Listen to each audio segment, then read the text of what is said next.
Hello, and welcome to another session breakdown. I'm Amelia, real government name Amelia, talking you through Bananamelia track B1, track 5? I guess track 5. I don't even think about it like that. Gap selection. And basically the title for this track came about because, look, I don't have a driver's license, but it is not for want of trying. And basically, like, divine powers have intervened every time I have sat down to sit my restricted test, to the extent that I've never actually got to sit it. So basically, after kind of years of kind of figuring I should probably finally getting around to properly getting my license, I got all of these professional lessons because none of my friends really wanted to teach me because I was like, 28 or whatever. And then I had all these professional lessons. The guy was like, all right, you're ready. And so I booked in the test because he said, look, you don't want to do it right now. You want to do it in this season for this reason. And I was like, sure, yeah, whatever. I booked in the test. And then the whole country went into lockdown. And so all of the tests were cancelled. Yeah, and so that's why I still don't have my driver's license. But what I did get out of all of that, is the song title, Gap Selection, which is something that you do when you're driving a car. And I basically, I think on the session breakdown for Say Chic, I talked about how there were like a few kinds of track that I knew I needed to have on the record. And one was that kind of like sped up disco-y one. And one was this like down tempo kind of like hip hop inspired electronica, I guess. And I wanted it to have that kind of stop start quality. And so Gap Selection seemed an appropriate title. So yeah, it was called Gap Selection before it was even started, but when I did have kind of an idea of how it would go. So that's enough about that. Let's hear how the track kind of actually formally begins. Yeah. So basically I would start kind of every track like that if I possibly could, or if I was allowed to. I mean, I guess I am allowed to, but this specific drum fill is like, I don't know, it means a lot to me. And basically all the drums for this track got put together kind of way before everything else, starting with this.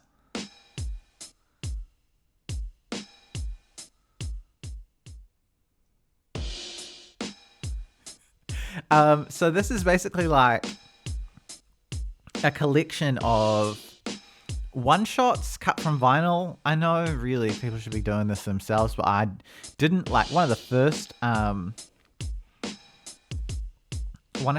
first like sample packs I ever got was like vinyl one-shots, I guess because I thought it was going to be Jay Dilla or something. And so this was really the start of the track. And I was kind of modeling it on a few things. There were some hip hop tracks that I was listening to. I can't remember what they were. They might have been some Cool Keith, like Dr. Octa kind of culture stuff, because I was listening to that record a lot around the time I was making this album. Also, E-Paul by Roixop, which has it's like an electronica track that has cut up one-shot drums like this. And the whole track overall is very Yoshinori Sunahara inspired. He's like a Japanese producer, kind of mainly famous for his work in the 90s. I think there's a specific track called like Swing the Clipper that I was really obsessed with.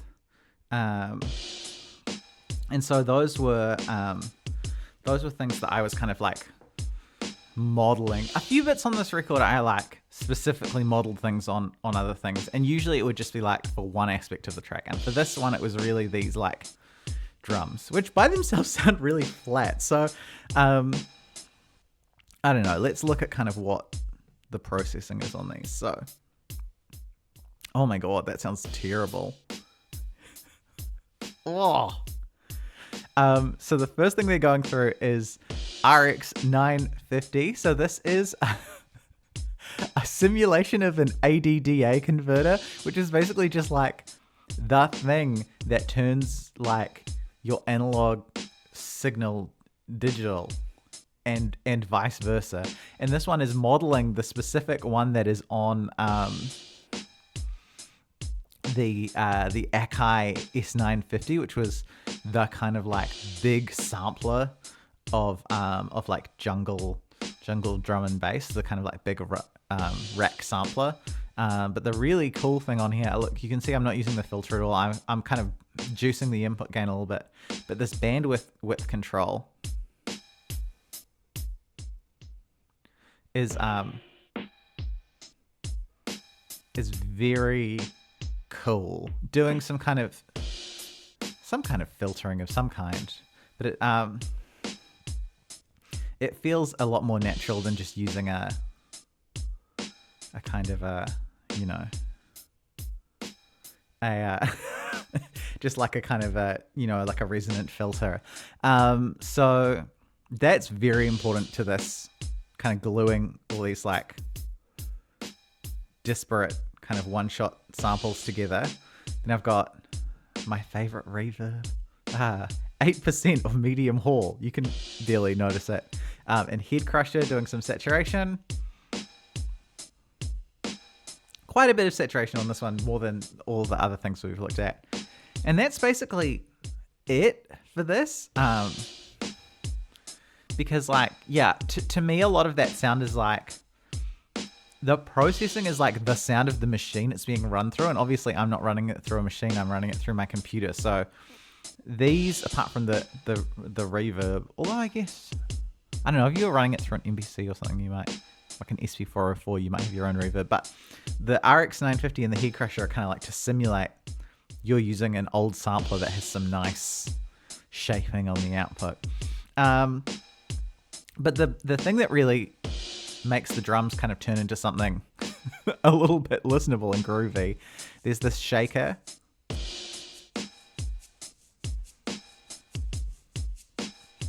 Which is like auto panning, left to right.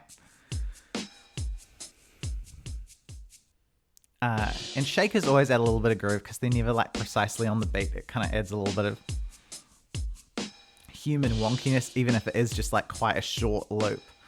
And then also this like extremely heavily processed drum break underneath. I've definitely done some processing already before it's going through the phaser, but I think it's just like run through like too much compression.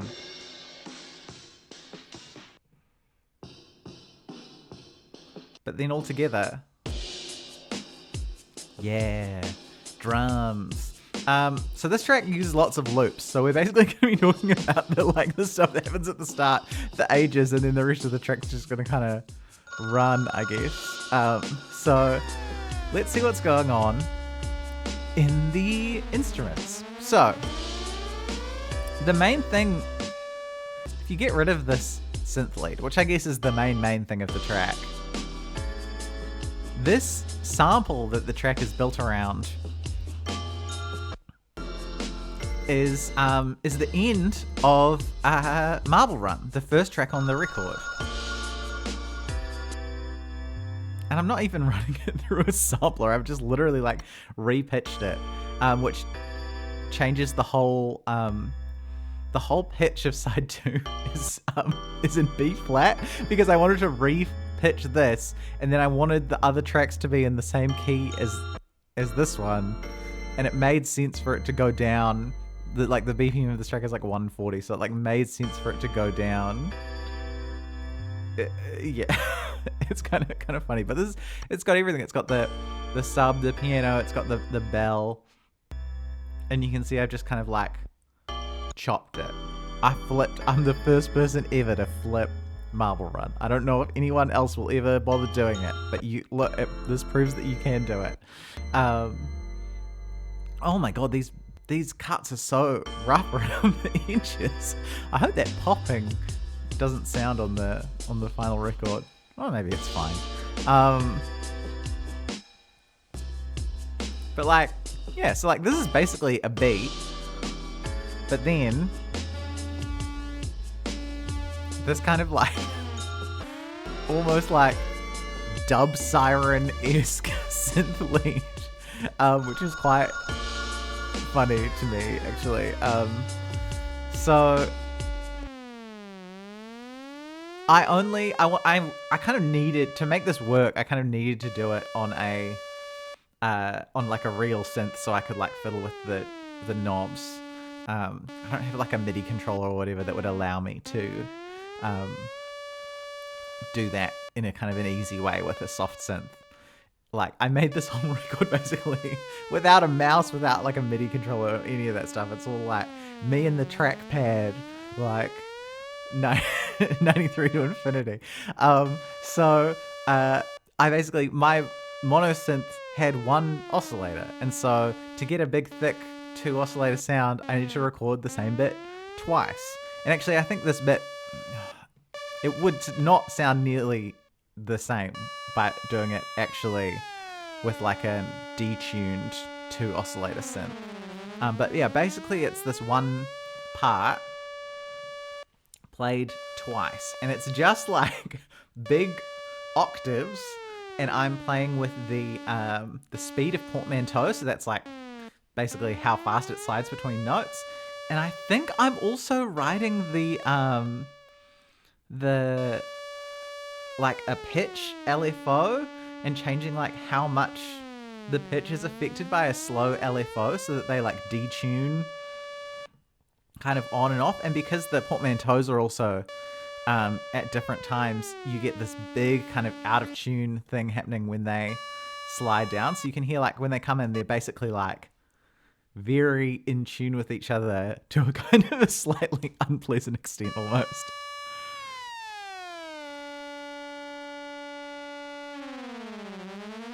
And then, yeah.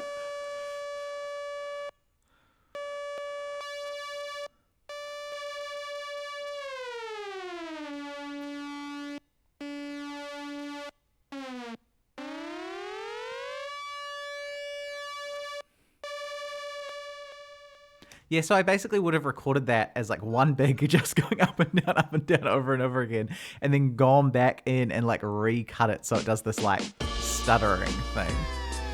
And that's basically everything that is happening at the start of the track. And most of what is happening for the rest of the track, everything else is kind of like, I don't know, special effects, I guess. Like the track is kind of built around these things. But what do we got? We've got a couple of things that happen here. This is my back garden in Kingsland at night. You can hear the motorway that goes through Grafton Gully. And you can hear the crickets, and on the full version of it, you can hear my cat do a little meow. So the bells, I think, are from a 0G pack. These very like, to me it sounds very like PS1, like PS1 chimes. And then these breaths are from like Vocaloids, which are like programmable robot singers. They often have you have to buy the Vocaloids, but they have free breath packs. And me being the kind of freak that I am, I downloaded some of the breath packs so I could have like high quality, realistic human breathing. Yes, very odd. We'll reverse right, and then we're back in with a gong. Hell yeah. And it's all the same stuff again. I love the... I don't know why I decided a gong on this track. I have, like, traditionally big issues with crashes. I hate real life crash cymbals in, like, a drum kit I'm okay with. But, crash samples always sound weird to me. So you'll notice there's like almost none on this record, but there are these big, there's one in the like vinyl one-shot kit, and then there's these gongs, which sound better to me. The on the previous album, Wow, basically all the crashes are this extremely bizarre, like 20-second long chorused crash that was on a Casio keyboard I have. Alright, back to what we're listening to. Slowed down, more of the same, then slowed down a little fill, and then we've got the addition of strings. And so, I mean, this is just the same string patch that is used everywhere else on the record, but I bounced it, partly so I could do this like cut up stuff, and also because pitch bending with clips can be slightly annoying in Ableton.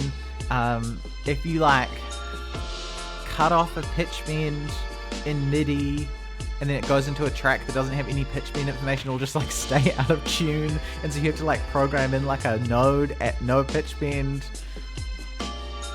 It's like it's a thing you never encounter really if you're doing it with like an actual wheel, but if you're like programming it in, it can be extremely annoying. And because this has these like bend ups from no bend, that's quite annoying. That stuff is kind of annoying, and then sometimes will like go wrong, or at least it did go wrong in the version of Ableton I was using at the time. So I had to like bounce this so that it wouldn't like mess up, 1 out of every 7 times I was using it or whatever. That same fill.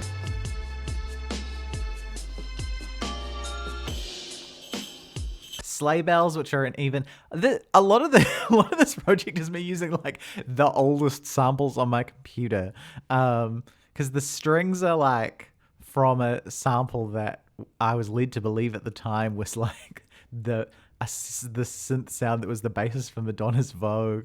That was a really early thing I downloaded from like Free Sound, like this one note on this one synthesizer. And these sleigh bells were also in a pack that was very, very early download. How can you get to use sleigh bells? Anyway, we're coming up to the B section. Oh, fantastico.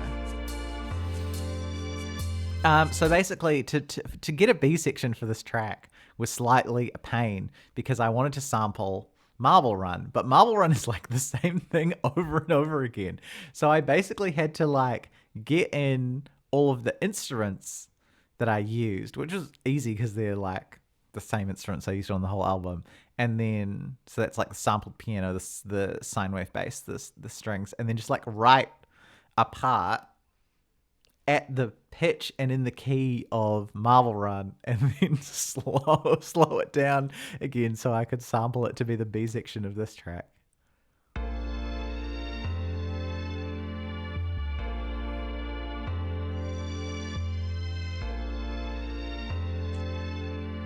So you can tell it's like a relatively similar bit. I wanted it to sound like it could just have been sampled from the same track.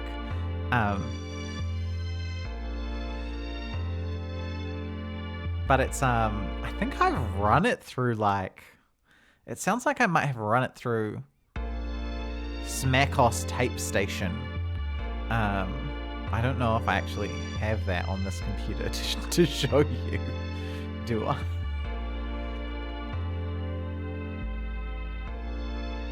Yes. So this is like a rack that does like fake tape effect. And I think you can hear that it's like very squashed and the pitch is a little bit sketchy. So this is like a slightly lower quality sample than the other bit of Ridge Racer, but I think it kind of works. And you can see I still have the MIDI for the string bit, and that track is just muted in the final mix, but it's there because I had to keep coming back to it and bouncing it in. Very annoying things. Anyway, let's listen to the section in full.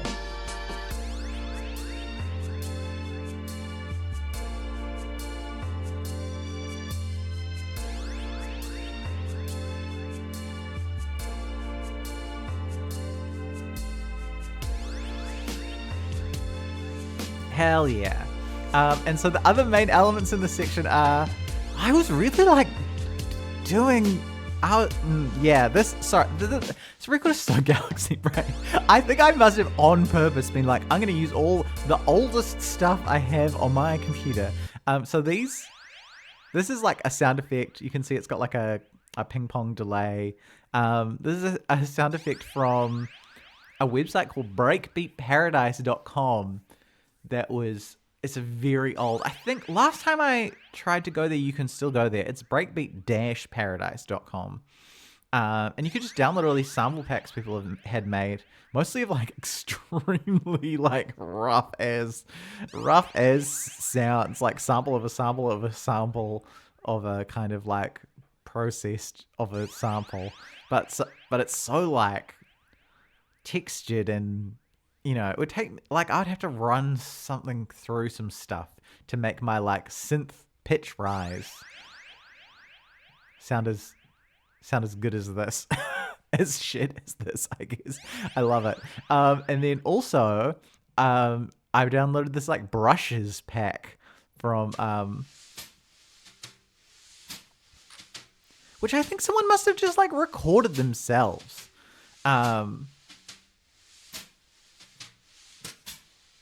Because the whole pack is like stuff like that. And you can hear it's like not actually like a hugely handy loop to have by itself. But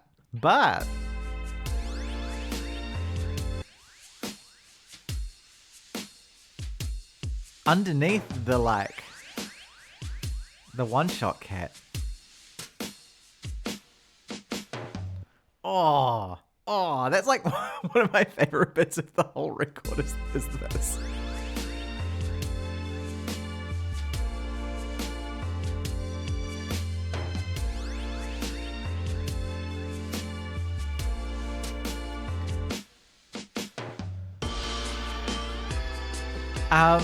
Yeah. Sorry, there's not that much to say about this bit. Basically the whole like arrangement for the song, apart from this like B section, is switching between the synth lead and the string melody and dropping out things, dropping things out and bringing things back in, and it's like more and more surprising drum things each time. I think I had to make this. Because some of the other ones are like sampled from like old break sample pack things, like the CDs that are like 500 breaks or whatever. I think that's where the like sampled fill is from. But this one I couldn't find one that I wanted, so I think it might be Lindrum stuff.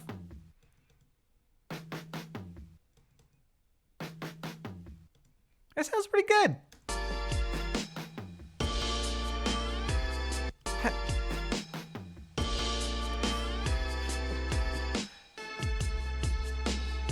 Yeah, and it's just like cutting stuff up in more and more kind of like surprising and interesting ways to keep you. Yeah, it's kind of a delicate balance because if you go too hard with it, you can lose the groove of the track, and if you don't do it enough, the track gets really boring.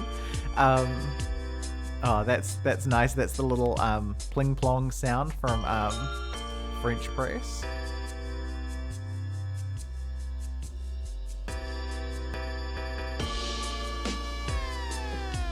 I'd love to make more. I'd love to make more music like this. I think after the project that comes out, probably after this video comes out, I might do a whole down tempo record. That could be fun. Yeah, and so now instead of switching off between the things, you can hear, and in this bit it cuts down to just the sample. But then in this bit, it's not just a section of one, it like cuts off between each one. And at this point, I knew I basically had nowhere else to go. This is me going, okay, this is probably about as like dynamic as I can make it without adding some kind of other element. Yeah, I mean, it looks like there's a lot of stuff, but you can see there's only ever a couple of things playing at one time.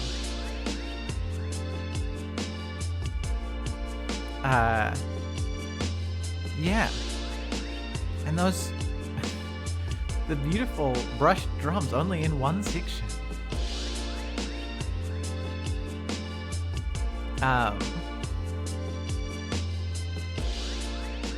But yeah, I don't know, when I was pulling this track apart for this project, I was surprised by how flat and grooveless the drums sound by themselves. Like, this is very nothing. This is like Johnny Robot gives a go at playing the drums.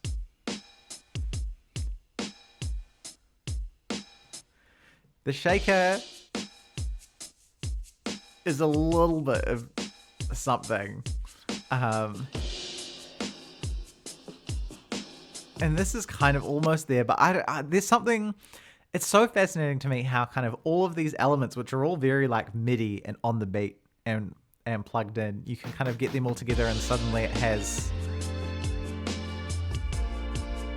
groove. And it's just by like making sure that you're like, those elements have like the attack set at a certain way, or maybe the samples have a little gap at the front, so they actually play kind of like off beat from each other, like behind the beat a little bit. And it's nice how kind of all the drums like fade out. And you get my favorite telephone sound, and then it just repeats this for ages. I wasn't sure what was going to happen in the next track yet, so this just goes on. This just goes on, I guess.